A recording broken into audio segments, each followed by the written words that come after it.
嗨，这里是菜鸟老田。停，先别笑，这期不是屎，《金刚绝境求生》，一款改编自传奇大马楼的传奇 IGN 5分游戏。如果你不认识这家专业评测机构，那么我十分乐意向你展示它的评测水准。生命周期长达2周的新民特工，他给了7分 ，good， 可以说是很有参考价值。那想必这一部一定也很重量级吧？并不是，相信我没有缝，也没有因为品鉴了太多粪作而产生报复网络的想法。你将扮演大卫，他谁都不是，只是一名看到怪兽入侵十分淡定。He got that right. That's one giant angry ape. 出车祸后残血重伤，但是完全不在乎。This one's not your fault, Russ. 用一根钢管杀穿恐怖分子，顺便搭过金刚便车的十分普通的石油钻井工人。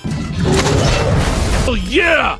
That was dangerous, but it worked. 如果要票选游戏史上的硬汉角色 ，Doomslayer 应该可以勉强排在他的后面。那么硬汉就要做硬汉该做的事情，穿越被3只怪兽入侵，同时被恐怖组织占领的城市找女儿。但是我确定，阻碍他找到女儿的绝对不是这些东西，而是一根十分不起眼的钩爪。这个东西有着十分特殊的被动技能，能够确保你逃脱这群怪兽有意或无意的攻击时，大概率勾不到他该勾的地方。而你的救星就是这个十分人性化的辅助瞄准，拉满即可克服内奸的干扰。而当你明白这点，就能十分轻松的通关这款游戏，然后迎来一个十分低成本盗版电影的烂俗生化结尾。行了，我喷完了。那么这一是。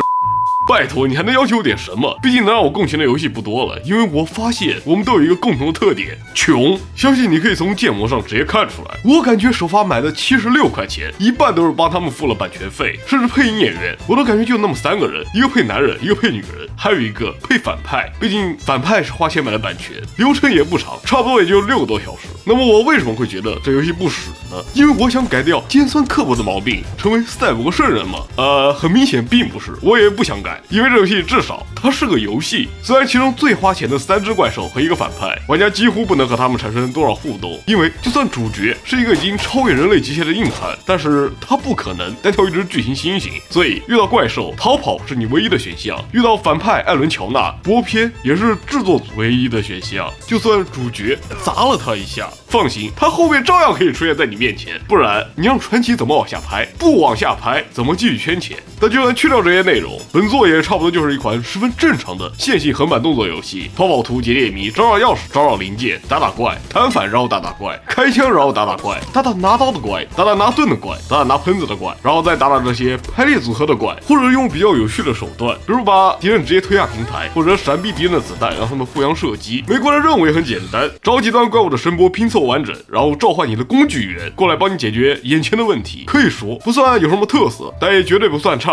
如果你是老玩家的话，那这款游戏就很像死光，只不过更明亮，并且更廉价一点。但是别忘了我说了线性，因为这游戏给自己标了一个类银河恶魔城标签，而且他们也确实是在往这个方向做。然后大多数媒体也都认为它是类银河战神恶魔城游戏，但是你绝对感觉不出来这是个类银河战神恶魔城，因为这游戏几乎就没有什么重复探索要素，你只要跟着指引走就能完成章节，然后你就通关了。之前去过的地方你也不会回去，因为完全没意义。毕竟虽然有那么点升级要素，可以给你提供额外的生命值和弹夹容量，但是一个血包就能直接补满状态，一枪爆头就能杀死敌人，而且复活点非常近的游戏，你真的会为了那么一点点提升走回头路吗？如果你把它看成一个纯线性游戏，它至少是合格的。而且金刚这个大猩猩在游戏行业也属于是一个被诅咒的存在，甚至没有自己的子供像替身有存在感，去年更是直接变成年度大分之一，能出现一个合格的游戏也算是不错了。但是如果你想试试的话，我还是建议等到这游戏30-40块的时候再去玩，这会是一个比较合理的价格，因为至少可以帮你省掉版权费。那么这一视频就到这里，更多内容还在制作中，喜欢的话记得点个订阅，让我们下次再见。